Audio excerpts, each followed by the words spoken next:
first come first serve algorithm, we need to understand that this process, the first one to arrive in the queue is the first one to execute. The last process is the last one to execute. That's why I'm saying if this process was supposed to take 2 milliseconds, and this one was supposed to take 30 millisecond, that 4 millisecond, and this one will 1 millisecond, when this process is executing, this one will wait for the longest time.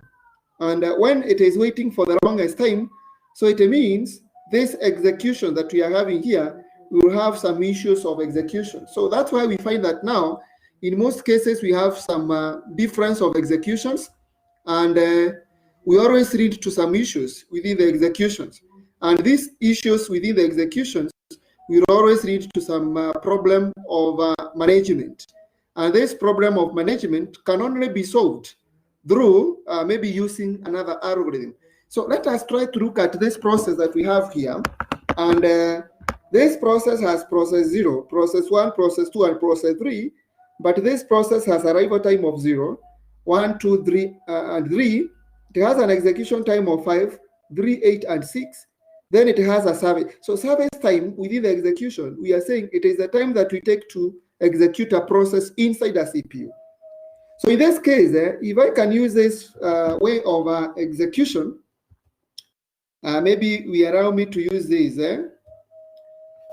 this part of execution, we can say if process 1 has an execution time of 5, if process 1 has an execution time of 5, now automatically we can say this process that we are having processes, because the first process to arrive in the queue is the first one to execute.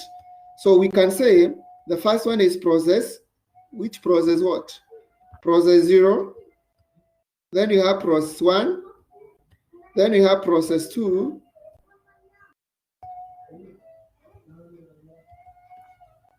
Then we have process 3. The last one is what you call process 3. So if you look at this process, in a way that we can be able to understand this execution, we can ask ourselves, how many processes were before process 0? So you find this was only process. There were no processes that were executing before. So the waiting time is 0. And the execution time for that, which we are calling the burst time, because this is the one that we are calling the burst time, it is 5. So it means this will have an execution time of 5. Then after that, if you look at the other process that we are having is process 1, which has an execution time of 3. So it means this process 1 has waited for 5 minutes. So this becomes the waiting time for process 1. And because it is 3, you add, this becomes 8. So this now becomes the turnaround time of process 0. The turnaround time of process 0. But this now becomes now the waiting time. The waiting time of process 2. Then after that, we can ask ourselves, the other process that, or the next process that is supposed to execute is process 2 with 8. And if it is supposed to execute with 8, you end with 8, so it becomes 16. So the waiting time for process 3 is now 8, 13. The waiting time for process 2, for process 3 is now 16. So in this case, we can now look at a point that process 3 has a turnaround time of 22 in a lump sum execution of that process that we have. So in this case, we can now ask ourselves, is this algorithm efficient enough to use? If it is not efficient enough to use, which method is it efficient when you're using it? And that's why we calculate what you call the waiting time. And when you calculate the waiting time, is process 0, which is now the 0, it has a waiting time of 0, minus the arrival time, and the arrival time is 0. So meaning, we are now taking this arrival time that we are having here. And I think if you go through the question, we can see now, this is our own execution. So we are taking 0 minus that. Then after that, we take 5 minus 1. which now becomes 0, and this becomes 4.